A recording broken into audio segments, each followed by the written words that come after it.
John here again. I'm back with another review. This time of a fun movie, entertaining flick, Money Train. And I actually prefer the other cover.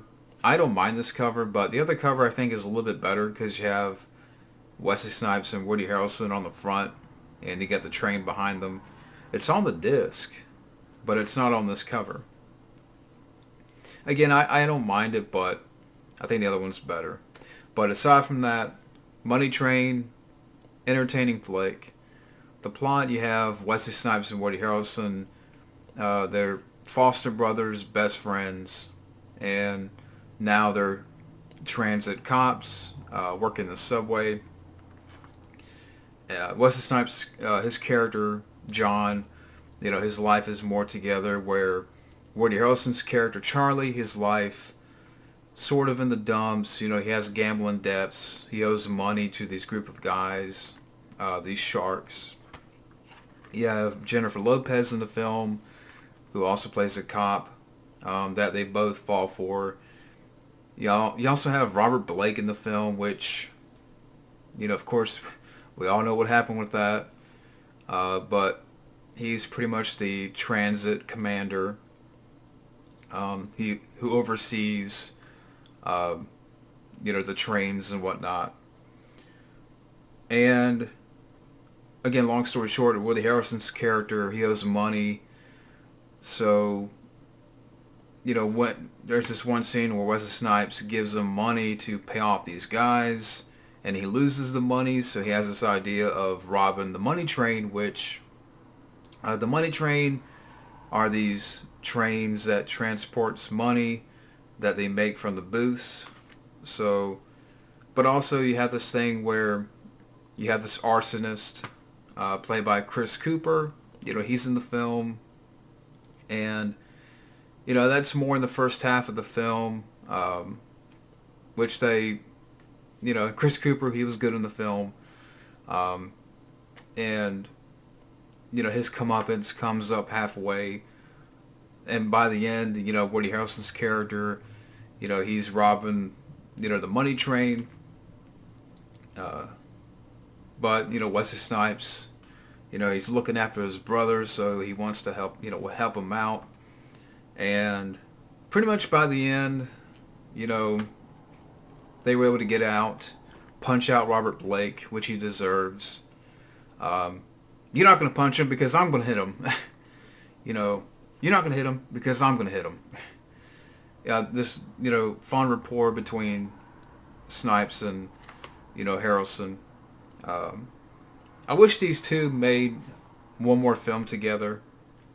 But, not the best at describing the plot, but it's a film that, again, it's entertaining, moves at a fast pace, great cast.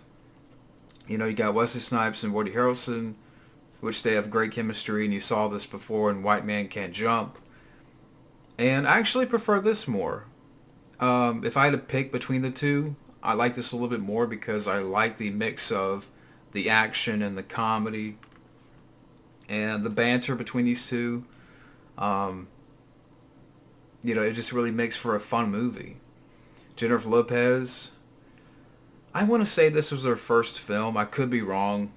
I know after this, she did Jack with Robin Williams. So, this may have been her first movie. I could be wrong on that. But I thought she was good in the film. I thought she was good support. Good character, sort of love interest. Again, Robert Blake, we all know eventually what happened with him. A murderer in real life, a prick. So, but he was he played a prick in the movie, but he was all right. But it was better, because in the end, you see him get punched out by Wesley Snipes and Woody Harrelson. He deserves it. It was a great punch out. Again, you have Chris Cooper in the film who plays this arsonist. They're trying to track down in the first half of the movie. And that's one thing that, maybe I wish they would have saved for, like, towards the end. If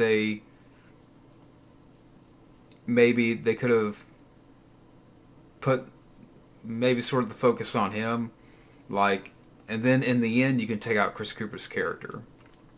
Like, he gets taken out, halfway through the film, which he was good in the film, Chris Cooper, as an arsonist. I thought he was a good villain. But it's just, that's just one little thing that I wanted to mention, is maybe they could have saved that towards the end of the film. And the action, there's some good action bits in here. You got the scene where Wesley Snipes confronts the sharks when he goes to the nightclub, because, he's like, he beats the shit out of Mr. Brown's bodyguards. Nice use of martial arts, with the kicks and kicking some ass. And, some good gunplay, some nice shootouts in the station. And, in the end, you got some great, scenes with the trains, and great use of action, with the trains. And, because in the end, you have Woody Harrelson's character robs the money train, and it's pretty much a runaway. And just some nice, action, well shot, scenes with the trains at the end. So, yeah, I really appreciate that. So, in regards to the action, I thought this did a good job with the action. It was pretty cool that a lot of the film takes place, in the transit station. And some great action with the trains, and some good gunplay in there, along with Wesley Snipes and his martial arts, taking names. Let's see, the pace, the runtime is 110 minutes. But to me, it moves at a good pace. It's like, you never get bored. It's always fun. Whenever these two show up together and exchange, scenes and dialogue, Woody and Snipes, you just have a lot of fun, and it's a fun ride. And these two make the film work, and these two move the film along nicely, with Jennifer Lopez in the middle, being, playing her character, and she does good in the film. It's a nice pace. It's an entertaining pace. Directed by Joseph Ruben, who I think, I want to look this up. Let's see.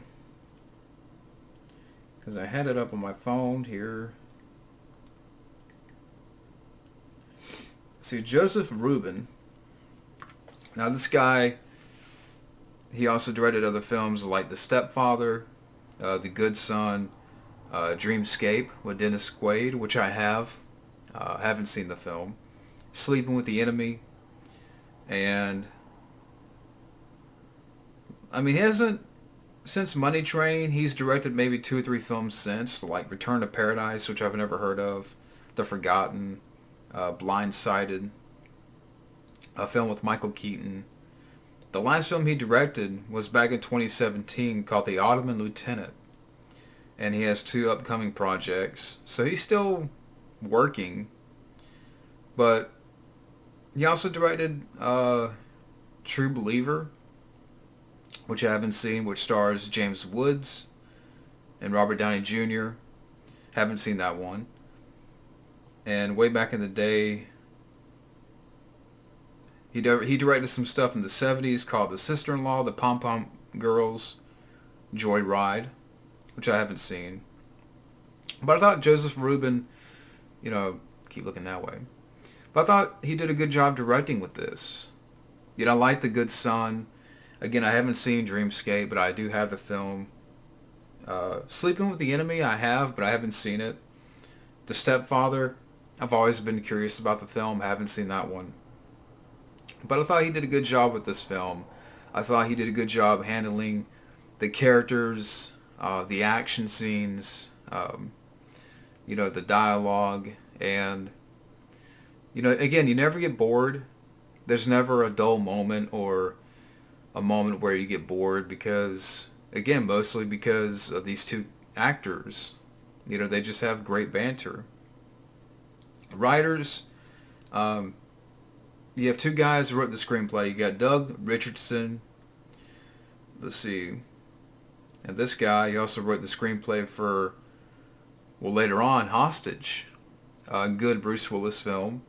Welcome to Mooseport, which I haven't seen, but haven't heard too many good things about the film. But before this, the guy who wrote the screenplay, or had a hand in the screenplay, Doug Richardson, also wrote the screenplay for Die Hard 2 and Bad Boys. So, I thought he did a good job here. Credit to Doug Richardson and also David Laurie, who, let's see, who also had a hand in the screenplay. Now, this guy recently also wrote the screenplay for The Intruder, that new movie with Dennis Quaid, Lakeview Terrace, Tom and Huck, which came out the same year, The Three Musketeers, and he also worked with Wesley Snipes on Passenger 57, so interesting. He also wrote the screenplay for Dreamscape and Star Trek V, The Final Frontier, so it's pretty neat. So these guys have been in there for a while as far as the writers. And I was looking at some of the other cast, but I pretty much went over the main cast. Again, Wesley Snipes, great actor, great martial artist. And, he's a guy that, I have a few of his films. I have the Blade trilogy on Blu-ray. I see up there Passenger 57 and Boiling Point, a double pack. I have a few Snipes films, but I like to get more. Woody Harrelson, great actor. Always been a fan of. I love Kingpin. Believe it or not, I have not seen Natural Born Killers. I know. There's some other ones too I haven't seen that I would like to check out, like The People vs. Larry Flint, which I haven't seen. I've heard about the film. And there's other films that are, not coming to me at the moment, but I love Woody Harrelson. Again, Jennifer Lopez is great. Chris Cooper. So overall, great cast. Now, when this film, I guess I can go to box office real quick, because I was looking on Wikipedia. Now, the budget for this film, $68 million. Box office, it made $77.2 million. This is according to Wikipedia, so I don't know how reliable or how 100% it is, but so it pretty much broke even. Let's see here. The film took in $35.4 million at the North American box office, including $10.6 million on its opening weekend. Currently, and I don't know if it's still right, well, I don't know if it's currently, but Rotten Tomatoes gives it a 22%. Brian Lowry of Variety wrote that it bounces along with a lame script and inconsistent pace. I disagree. Stephen Holden of the New York Times wrote, more viscerally charged than Speed and hipper than Die Hard with a Vengeance. This movie is a careening, screeching joyride that showers sparks like fireworks.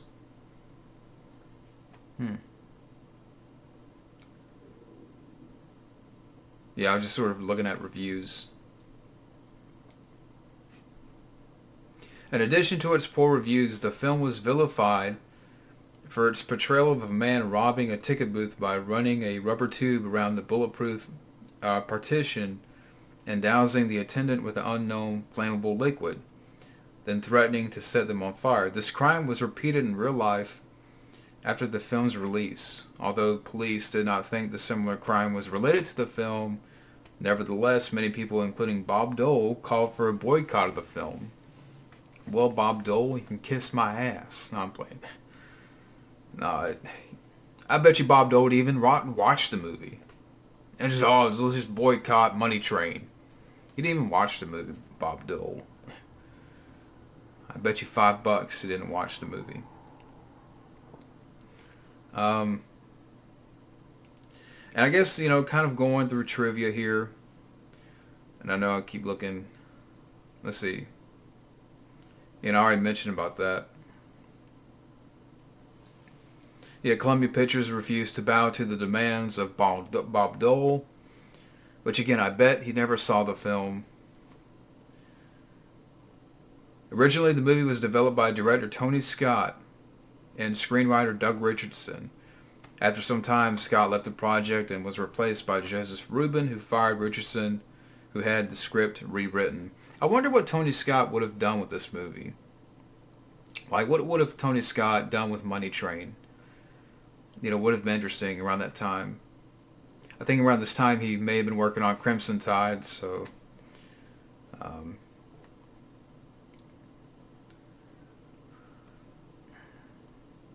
let's see here.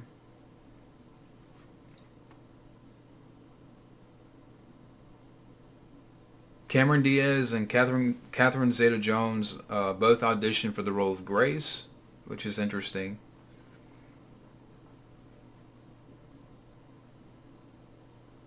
Let's see. Some of the exterior shots of the subway in the film's climax were reused for Stigmata, 1999 film. Currently holds a 5.7 on IMDb, which I don't agree with. I mean, come on, it deserves higher than a 5.7. But that's just me.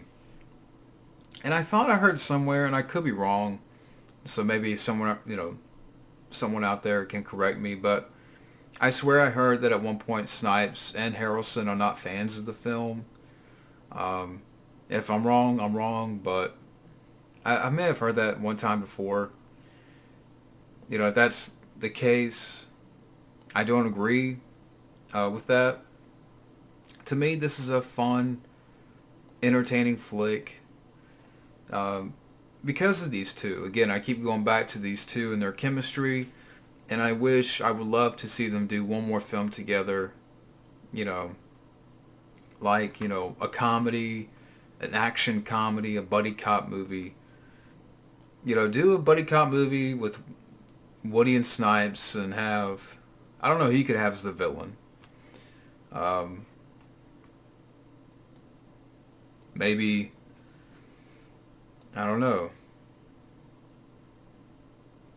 Maybe Michael John White or Van Damme or, someone that would be a cool villain. Just one more film, like a trifecta of Woody and Snipes. And, well, I think they made a film before White Man Can't Jump, I believe. Was it Wildcats? I think that's because I was reading the trivia and I saw that. But so they've made 3 films, but I would love to see them make one more film together. I think it'd be awesome because they have such a great rapport, and I would be down for it. But overall with Money Train, again, it's an entertaining flick. Moves at a good pace, entertaining pace with some good action, but also, good balance of, comedy and some fun dialogue, with Woody Harrelson. You're not going to hit him because I'm going to hit him. And, fun way to end the film by punching out Robert Blake, the prick, Robert Blake. Jennifer Lopez is fun in the movie. You get some cool martial arts from Wesley Snipes when he beats up, the sharks in the nightclub. Some good use with the trains, some cool, train sequences, and yeah, just a lot of fun. I would also say underrated. Not many people talk about Money Train now, but to me it's an underrated flick, and deserves more than a 5.7, and deserves a little bit more spotlight. Especially nowadays, you just don't hear about this film much. But yeah, that's my review, and I agree with this right here. All you can ask from an action movie. I agree. Money Train's a lot of fun, so that's my review of Money Train. If you haven't seen, definitely check it out. But thank you all for watching. We'll see you later.